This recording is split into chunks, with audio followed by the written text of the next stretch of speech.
Welcome to Crime Uncovered. Today we have Dr. Emily Carter, a forensic scientist, with us. Dr. Carter, thank you for joining us.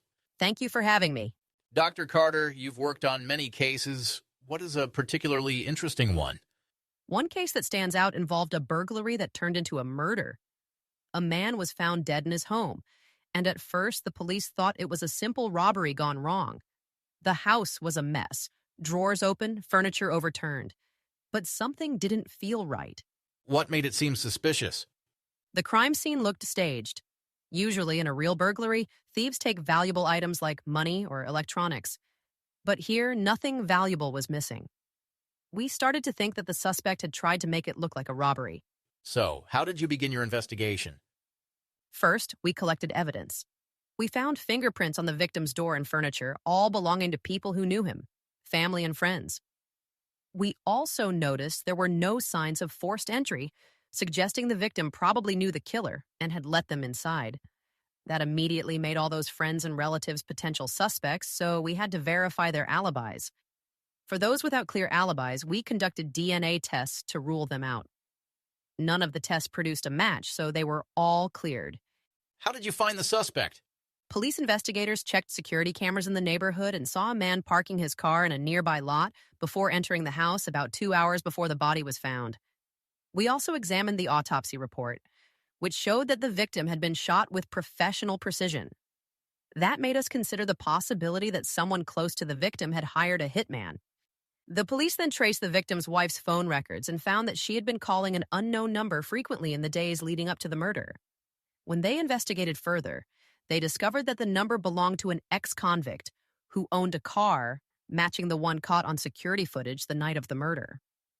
To confirm our suspicions, we ran a DNA test on the suspect, and it matched the biological evidence found at the crime scene. Incredible.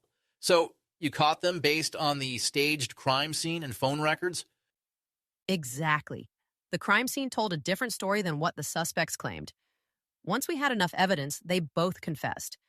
The victim's wife had given the killer a key to the house, which he used to enter. What happened after their confession? Did the case go to trial?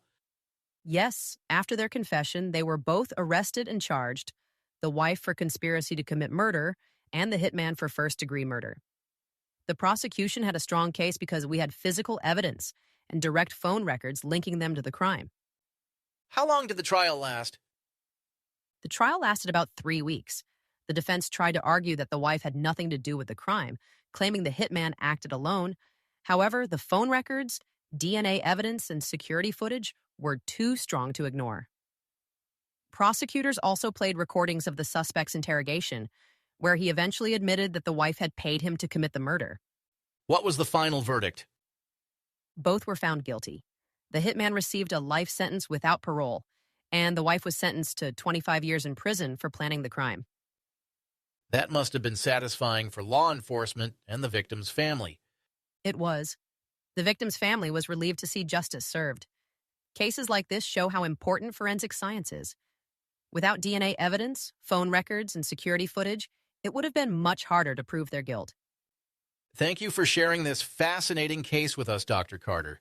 It's incredible to see how forensic science plays a key role in solving crimes. My pleasure. Forensic science is about uncovering the truth, and every case brings us one step closer to justice.